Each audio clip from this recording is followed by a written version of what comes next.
Umiikot na sa Senado ang resolusyon para ibasura ang impeachment case laban kay Vice President Sara Duterte. At ang pasimuno niyan si Senador Bato de la Rosa. Nasa frontline ng balitang yan si Mean Los Baños.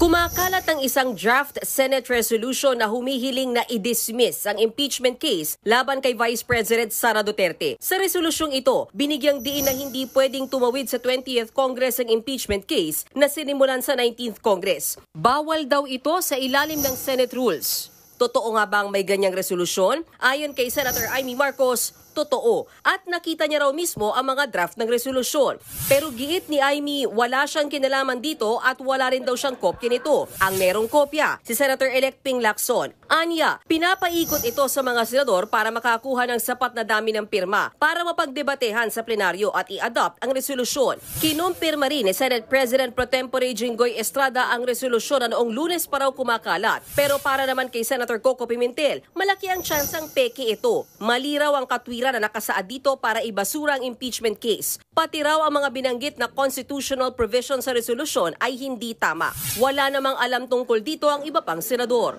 Pati si Senator Bato de la Rosa ay tinanggi nung una na may alam siya sa resolusyon. Sagot pa nga niya ng tanungin, pero makalipas lang ilang oras, umamin din siya na sa kanya galing ang kumakalat na resolusyon. Galing yun. Galing sa office.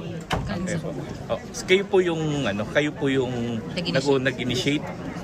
Basahin na lang yung resolution. Si Senator Bongo naman na bahagi ng Duterte Bloc, sinabing walang problema sa kanya kung itutuloy ang impeachment trial. Sinabi ko noon, importante, kung walang ebidensya, bakit pa natin na patagalin ito? Ayoko naman pong maging impartial bilang isa sa magiging possible judge dito sa impeachment court.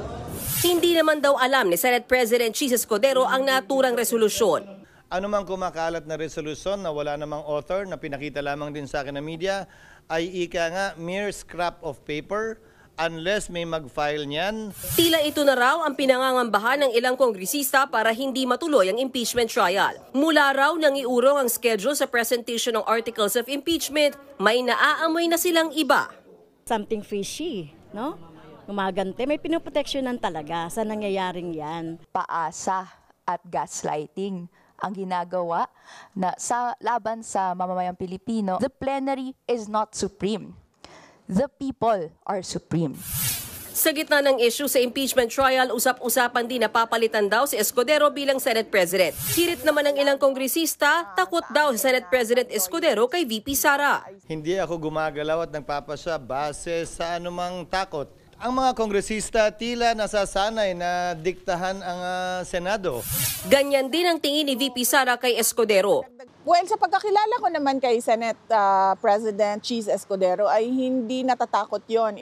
Ano't ano pa man, handa raw ang bise na harapin ang impeachment complaint laban sa kanya. Nagbabalita mula sa Frontline, Mean Los Baños, News 5. Mga kapatid, Julius Babaw po. Iba na ang may alam at may pakialam sa panahon ngayon. Para sa Frontline ng mga balita, mag-follow at mag-subscribe sa social media pages ng News 5.